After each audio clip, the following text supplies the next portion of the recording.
How you guys doing? Very good? Awesome. Well, I'm excited to be here and share with you some quick strategies, tactics on cold email prospecting. Just wondering, is anybody unfamiliar with that language? Everybody knows what that is, cold emailing, cold email prospecting. Okay, good. So we're going to get into how to cold email, which really we got the 10 irrefutable laws of cold email prospecting. So maybe half of them are specifically in regards to email, and maybe the other half are not limited to email, right? 'Cause I know a lot of people don't like email. So these strategies will help you whether you're in LinkedIn, hitting people up, if you're in the app for this conference and say, hey, let me connect with that person. Let me send them a message. What kind of message can I send someone to get their attention and get them to want to work with me? So that's what we're going to go through. Real quick, if you want to take notes, that's fine, but really there's only one note I'd say you need to check out. And that is lawsofcoldemail.com. It's just a simple page I created with about 9 pages of notes of everything that I'm talking about today. So later on, you can just check that out. It's a little downloadable, it's like a bunch of pages. It goes into more depth of all the software, app, strategy, some links and resources. It's all in that site. Sound good? Great. So real quick, here's my success story. I can tell you my background, and the last Robin was talking about, you don't have to tell a lot about yourself. So I'm going to keep this within 120 seconds, give you my background. But that's my family, my wife, Kim, my daughter, Arvell. They're my success. Specifically in the world of business, I started my first company technically in 2001. I was still in college, studying engineering and all this techie stuff, and the internet was booming, and all the people were making millions. So I want to make millions. So I got into website design and played around with it, and just, I did okay. I survived. Did for a couple years. I took a break, went to grad school, met my wife.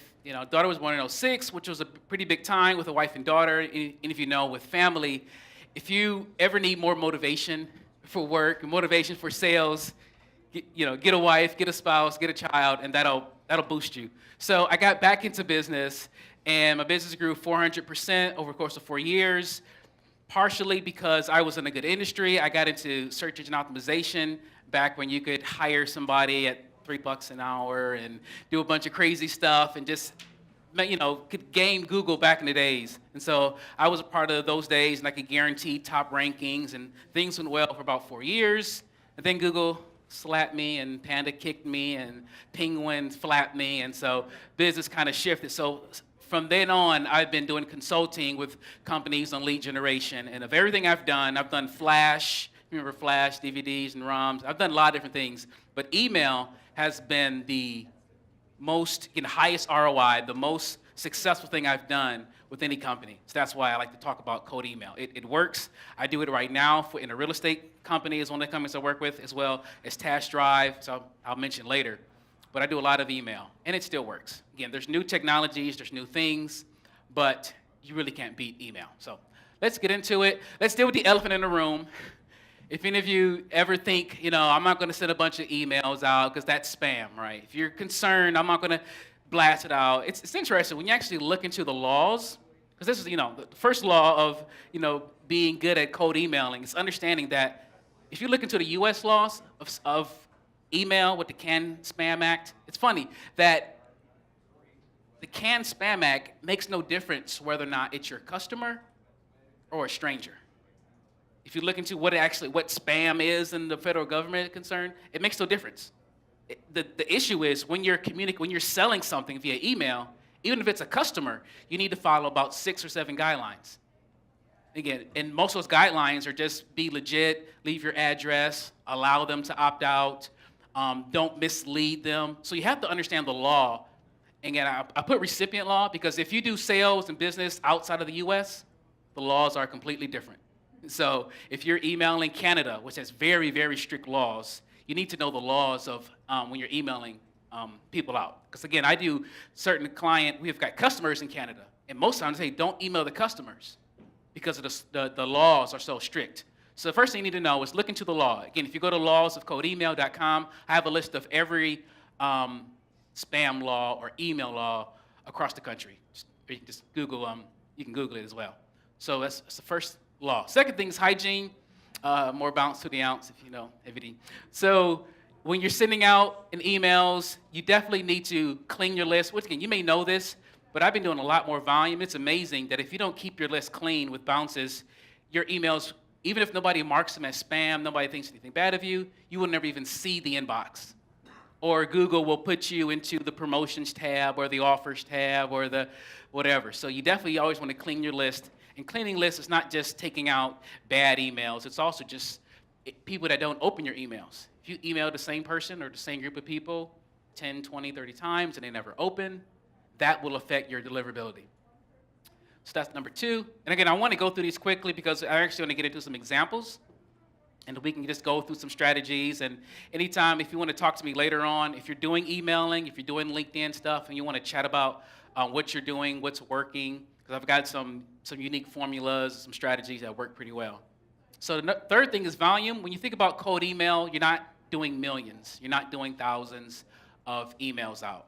You're normally doing 50 to 100, or if you're using some cold email tools, you're not going to be sending large volumes. So when you get into this strategy, you got to realize it's manual, right? It's not huge, mass, crazy email stuff. Okay. Number 4, no monkey business, which is referring to MailChimp. When you're doing cold email, when you're emailing a stranger, I think almost 99% of all email platforms like MailChimp and Constant Contact and Aweber or anything, they do not allow you to upload or use emails of people who didn't opt in. Okay, so when you think about cold email, it's a different platform. It's not those mass marketing email service providers. There are tools like Pitchbox, Tout, Yesware. So if you Google cold email tools, you'll find how you can send 100, 200, 300 emails a day towards cold leads, which is legal, which is fine. Like again, when I mentioned the canned spam laws, it's not against the law to email 1,000 people who don't know you. It's completely fine, okay? But in MailChimp and ActiveCampaign and Campaign Monitor and those tools, they don't want you to do it.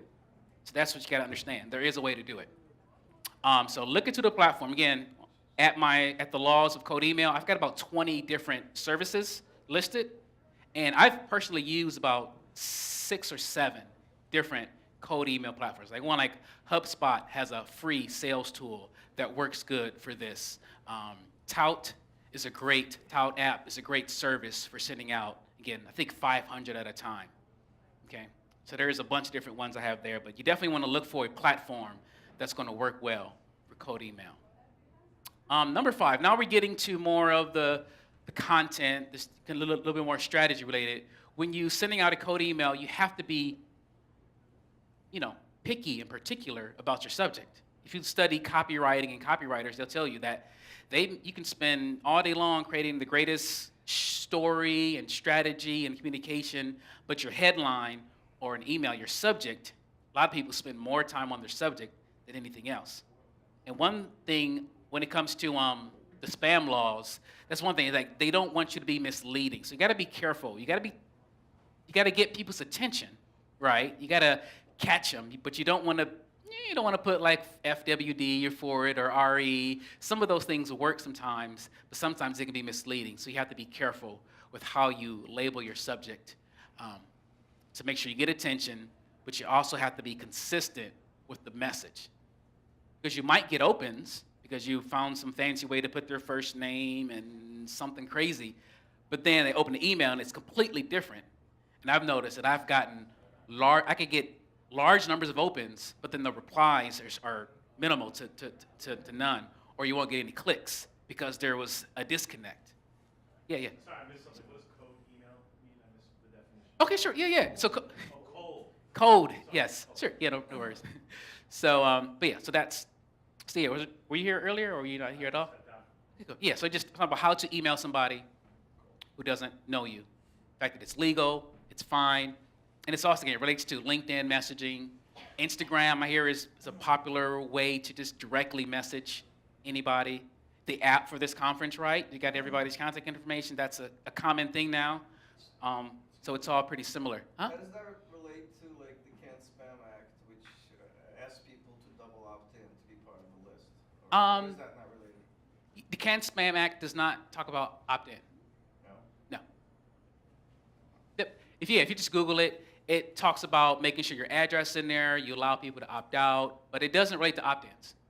Opt-ins are specifically about, again, it's like you go on Gmail, you can go to your email account and say it's illegal. If I get your card, and I get her card, and I go to my email account, that means I can't email her because she didn't opt in.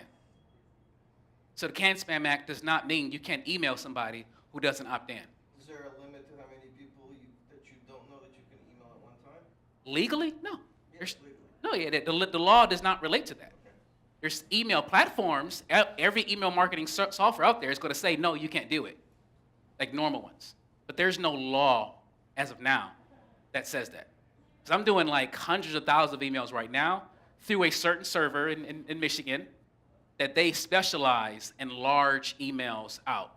And I've been doing it for a while, and there's a way to, again, I'm not recommending that. I'm mainly talking about smaller volumes, using 100 people at a time, 10, 20, how to go to LinkedIn, do a search for somebody. There's tools. You can extract everybody from LinkedIn and then email them out. So this is, again, and I'll get into some examples of how I do it and how I reach people and how they don't get pissed off and they actually, oh, wow, you're actually a nice guy, and how to do that most times. Number 6, think about when you deal with cold email, you have to understand your goal. Your goal is not marriage. Your goal is not to find a stranger, send them an email, and they're going to click and buy. So you're not trying to close a sale on an email, on a cold email. You really just want to get a reply. You want to see if they're alive. Are you even opening this email? I've got a friend that specializes in LinkedIn. He added about 6,000 contacts on LinkedIn last year. Specifically, and that's specifically in Phoenix. I live in Phoenix now. Because he works with small businesses, but he has a very good strategy in LinkedIn. And so he says an average of 25% on LinkedIn are even active on their account. So first time when you're doing cold emails, when you're outreach, you first just want to know, are they even alive? Are they going to respond to you? So that's why you're not trying to say, hey, my name is this, will you buy my whatever, we solve your problems. That's not what you're doing. So number 7, you have to be personal. I don't know if you ever get any emails if an email starts off, Dear Sir, Madam, I don't know if you get those. I've been marketing and web, and I get those all the time. That's like an automatic no-no, right? But you want to be personal. And personal it's a two-way street. You want to know something personally about the person you're trying to reach. So you have to do some research. You want to not to use their first name, depending on your strategy or what you're doing. If it's a referral, if you've got a common connection. Some people look at, hey, we both follow so-and-so on Twitter, or I noticed you posted something. So there's a bit of research that helps to connect to the person. A little small plug for Task Drive. Task Drive does research for you. I assume if you're worth more than $10 an hour, you don't need to be doing research. So come talk to me later, and I can help you get some of the research done so you can be more personal. And the other thing is when people get your email, they don't want to see a newsletter. It's cold. You don't send them a newsletter. It's not a brochure, right? That's mass marketing. Nobody's going to respond to a beautifully designed newsletter. You want to be personal. If it's coming from you, from Al, I'm going to respond to Al. But I'm not going to respond to, it's less likely a stranger is going to respond to a big company, corporate. So be personal and know your prospect personally. Next thing, this is any sales thing, you have to follow up. And with most cold email tools, the follow-up is built in. You say, send this person an email every 2 days, every 3 days, every week, 20, 30 times. In most tools, they stop sending at the point the person replies back. So just make sure you're going to have to do a bunch of follow-ups, so don't give up after 5, 10 times. If they don't respond, if they're not complaining, don't assume anything. Number 9, love the quote by Peter Drucker, what gets measured gets managed. So of course, whatever tool you use, you want to track it. And that's when I noticed that, through tracking, I noticed that my subjects, when I had really cool, catchy subject lines like first name, ... or things like that got more opens, they got less clicks, they got less replies. And so I learned to not be so fancy, but my subject had to be relevant. But you only know that through tracking and testing. And then number 10, peace. Let them go. If somebody wants to get out, that's one of the spam laws. As long as you let the person leave and they say, remove me, I hate you, F you, whatever, as long as you honor that, it's good. So email 1 million people, and if they say let me go, let them go. And that'll keep your list clean, and it'll work for you. I don't know how much time we have. Let me know. You're about 3 minutes. 3 minutes. Yeah, so you were talking about the subject line being nuanced. Yeah. Okay, and so I'm curious about the subject line versus the length of the body. Yeah, normally in short, because I got 3 minutes, so short is always better. I want to real quickly talk about this strategy, and this will get into it. Because again, if you're using LinkedIn, if you're using Instagram, using Twitter, using the app for this conference, there's not going to be a subject, right? So a lot of the best ways to reach people, a lot of times, it may not be in the email program. But if you do, I love this strategy. More cheese, less whiskers. Again, in the reference website, I've got it described. Has anybody heard of this strategy? So in short, I'll make it, you are the cat, and your target is the mouse. And mice do not think, process about cheese. They grasp for cheese. They're compelled for cheese, right?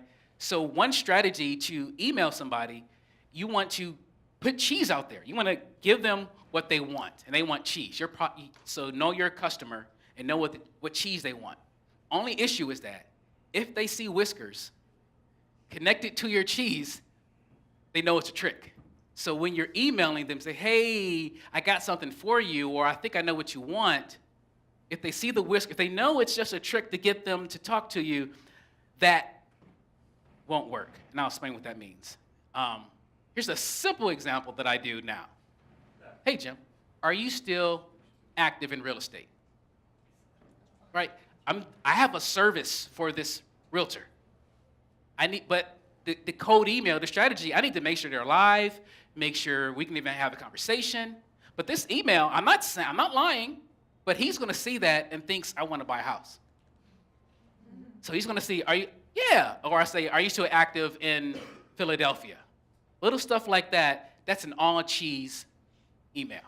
It makes him think I'm offering cheese. And then we can have a conversation about how I can help him grow his business or wherever.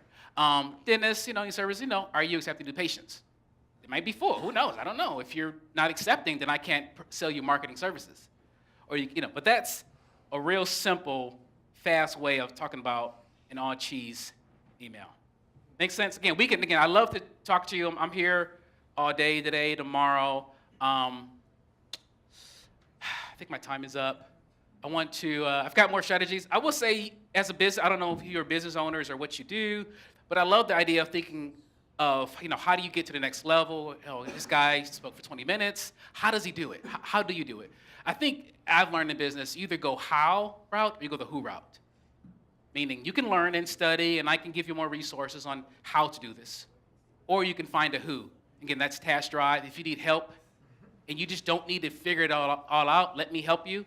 If you want to learn, lawsofcoldemail.com. Really simple. You get notes, bunch of apps, all the spam laws, some email copy strategies, and a cold email quiz to figure out what's the best tool for you. Thank you. Thank you, Arvell.